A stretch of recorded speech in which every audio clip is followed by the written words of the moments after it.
Okay, good afternoon everyone. Thank you for joining this press conference. Firstly with Frank Lampard and then secondly with Timo Werner.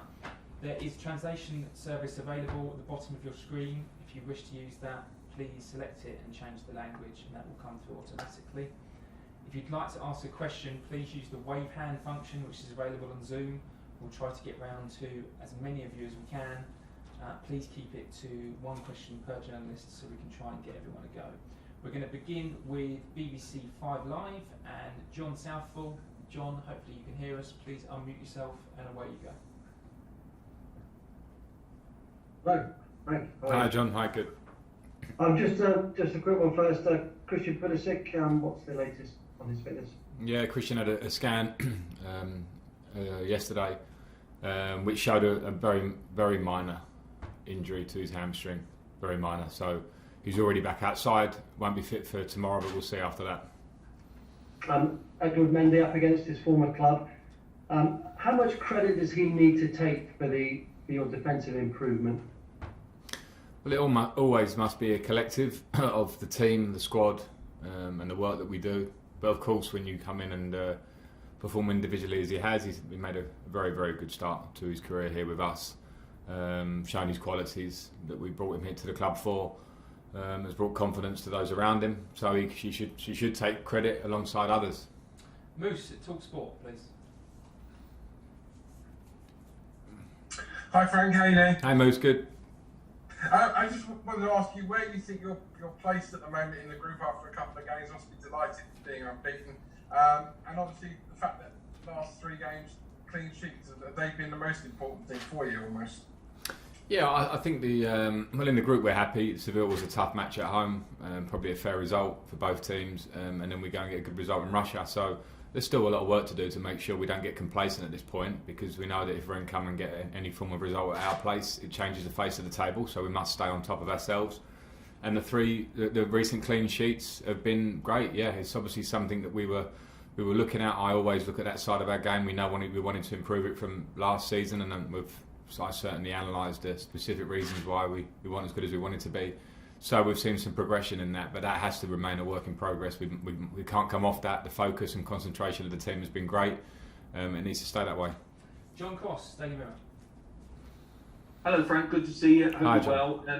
I was just going to ask you a little bit more about Edouard Mendy, if I may, just facing his former club. I mean, he's made such a positive, strong start. What's he like as a personality? Because he seems to exude a certain confidence, which gives the defence a reassurance. You know, makes good saves as well. But there's a personality there as well, isn't there? Yeah. When we were in to look to sign in Edu, we obviously made the inquiries, and Peter Cech was heavily involved. I think that's pretty common knowledge. So all the feedback was that he had a great personality, a strong personality in the dressing room, and everything that I heard, all those positives have came true. He is very low maintenance. He works hard, wants to work more, eager to engage with his teammates, engage with myself, smile on his face, and has played well. So yeah, no, it's a real positive when you have a player that comes in and hits the ground running on the pitch, but also is a real positive in the dressing room, and he's been that. Ian Bolton, Sky Sports News.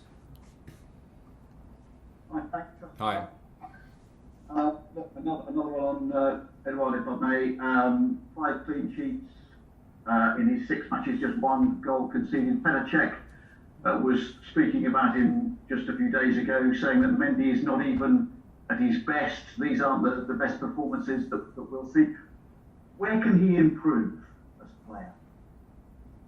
I think you should have just kept directing those questions to Pete. He's very good on goalkeepers one-on-one. Listen, I don't want to get into where he can improve. I think what he's shown so far has been very complete. Those clean sheets have shown big parts of his game. He's made saves in moments in games that have certainly helped us. And if the goal had gone in, the games could have gone the other way against us. Manchester United, I think particularly the first half save against Rashford with his feet was a really top-class save.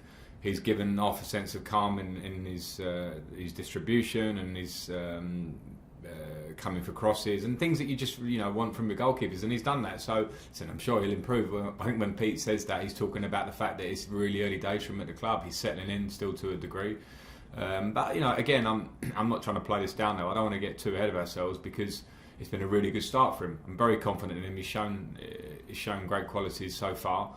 I think there is going to be a lot more to come, and with his attitude, which is key, and I've seen how he wants to work and how he wants to be, the humility in him, I think he can go much further in many departments. James Robson.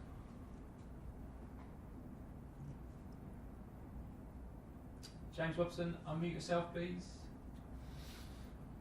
Sorry. Hi, Frank. Hi. We've seen how congested this season is. Just the very fact you're playing Champions League every week, midweek at the moment. I just wonder how realistic is it for any team, in the Premier League in particular, to be able to mount dual challenges for both the title and the Champions League? Because even with a big squad, it's so taxing. Yeah, I think that's always a big challenge for top clubs, because in normal seasons, normal times, I think it's demanding on a squad to play as regularly as we are, and now that's even tighter. So hence why I think a lot of managers now, particularly managers that are involved in Europe, are calling for more subs in the Premier League, because we know these demands can take the players to places where they're in a real injury risk. So there are factors around it, but I don't want to dwell too much on that. We have to deal with what's in front of us. We do have a pretty fit squad at the moment, and it's important that we just concentrate on ourselves game by game at the moment, because of where we're at, because we are in a bit of a process where we have brought new players in and we're striving to improve in every game. So I enjoy using these games to get better if we can. We've seen nice uplift in different parts of our game recently. But yeah, over the course of the season and in this early group stage with how many Premier League games are, it's very taxing on the players, but we have to do the best we can. Nick Pewell. Hi Frank, just on Christian, is it a relief for you and him that it's not a serious injury, and are hamstring issues for pace players, are they just part of the course, or is there something more that you and he and the medical team will look at? Yeah, I mean, it is obviously a relief for the injury to be on the small side. It felt like that to Christian, but he made the right decision in not attempting to play a game, because that could have made it worse. So yeah, it's clearly a relief that hopefully we'll have him back very soon, because he's an important player for us. With the actual muscle injuries, that's a hard one to call. It's forever going to be a challenge. Some players that had play on the edge, that have such speed in their game and acceleration, maybe it can be more susceptible. I don't think that's a one-fits-all answer, because it's different for everybody. From last season, we were looking at ways of managing Christian and just trying to be proactive and not hopefully getting so many injuries. I know it's something he'd experienced previously in his career at Dortmund as well. So we're all working in the same direction on that one, to try and get him to be as fit as regularly as possible, because we know the talent. Tony Banks. Hi Frank. Hi Tony. I just wanted to go back to the question about the schedule and the intensity of the schedule for a minute. I know you're talking about the possibility, the difficulties of challenging on 2 or 3 fronts, but I was just thinking about the long-term effects on players. I noticed Guardiola talking about this the other day, saying how tough it is for players at the moment, 3 games a week, every week, no chance of a break. Obviously you can rotate. Are you worried about the overall sort of medium to long-term effect on your fitness of your players? Yeah, I think we are. Well, I am, because I also understand what missing a pre-season does, and when the short turnaround and a couple of weeks off and not having a base, normally that base is a month to 5 weeks, sometimes a bit less, but I was aware of it as a player when I came back from tournaments. If pre-season was short, it could either affect the start of my season or it could hit me later on in the season, and I think we're certainly in that predicament with the players now that they've had this lack of pre-season. They're now being thrust into game after game. As I say, at Chelsea we do have a squad here. It's my job to balance getting some consistency in selection, particularly if we are in good form, but also making sure that the squad stays as fit and fresh as they can, because I know that the demands of the long season are going to be tough. So I think it's something that is being spoken about a lot, and it's not an excuse. It's not a cry from myself or Pep Guardiola or any manager that talks about it. It's just reality, because we see it. We travelled to Manchester last week and back. We travelled to Russia and back. We travelled to Burnley and back. Great, we're doing a job we love, but there are clear physical demands on the players, and and that's we're trying to work against that, I suppose, in terms of keeping everyone as fit and fresh as we can for the season. Sammy Motwell. Hi Frank. Just on the back of Tony's question, just in relation to Thiago Silva. When a player's towards the latter part of their career, as you were at one stage, how important is managing the training workload? Not necessarily wrapping him in cotton wool, but just making sure that he's fit and 100% ready to go for the weekend and the Wednesday. Yeah, it's very important, and I think the question I had about Christian Pulisic earlier, and it's a question I got asked about N'Golo Kante towards the back end of last season a lot. And I think within the squad you try to have standards and levels that you train at, physical work. We gauge every day's fitness work, how much the players the input of the players, and we try and balance it out to make sure we have everyone as optimum as we can. And every player is different in their own way. So around the general rule of how we train, whether I talk a lot to the sports science team and they give me some clues of what they see. Some of it is in my eye and with the staff, and then a lot of it is my relationship with the players and speaking to them. And I think particularly when you have an experienced player who's such a great professional as Thiago is, that honest conversation is very easy. And if it means managing training, if it means managing game time, which we did last week with Russia, I'll be very upfront and honest with him in terms of what I think and what he thinks. So we'll do our best, because you're right, I did feel it. I remember at the back end of my career, I remember how I had to change my training program, so I'll be very open to looking at small tweaks for Thiago. Andy Dillon. Hi Frank, can you hear me okay? Hi Andy, I got you. Hiya.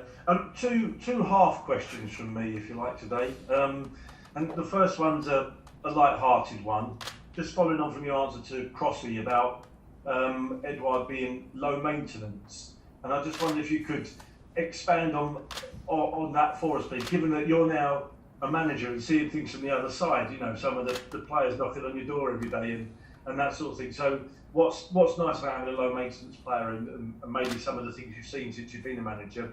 And then on perhaps a more serious note, I know you're a big advocate for kids to play as many sports as they can up until whatever age and get involved. And I just wonder what your view is on the fact that grassroots sport has been scrapped during lockdown. Without getting too political, I just wonder what your gut feeling as a sportsman is, please. Yeah, I mean, when I say low maintenance, I mean I probably, and I'm not trying to compare to other players, especially not out loud to you. Not out loud to you. I think what I've seen in a short period of time with Edouard is a player that has a massive work ethic to train and push himself every day. And when they're keepers, they're slightly separate from the main squad sometimes. So a lot of that is feedback that I get from the coaches. And I've had that feedback with the other goalkeepers before you start going down that route. But what's been nice is that he's shown that work ethic. He smiles every day. He's not asking a million questions, but he's asking enough questions which are really relevant, little individual things about his relationship with the players around him on the pitch, things I love, players to engage with each other. So I've really enjoyed that positive side of his engagement. And he hasn't knocked on my door much. Maybe hasn't had a reason to. So that's fair play. But I just sense that from him, which is nice. And the squad generally is low maintenance, and if sometimes moments where they have to come and speak to me, that's football as well. Every player will be different, and I'm not saying that coming and talking a lot is a bad thing. Sometimes that can be positive if it suits your personality. It seems his personality is pretty laid back with a tough edge when it comes to work. The second question is obviously a deeper issue, and I'm a massive advocate for young children playing all sorts of sports. So I don't want this to come to sound like I'm going against that, but in unprecedented times we are relying on the government and the scientists and the people in charge. So I think I would be probably stupid to jump into the political argument too much, rather than to say if it can be done in a safe and careful way for the children involved, for the families involved of the children. We know that schools have remained open. If it can be done, and we have to strive in every way we can for it to be done in a safe way.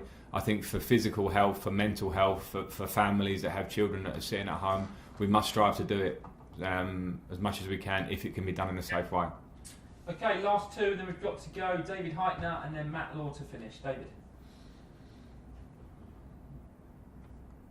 You there, David? Hi, Frank. Can you hear me? Hi, gotcha. Hi, Frank.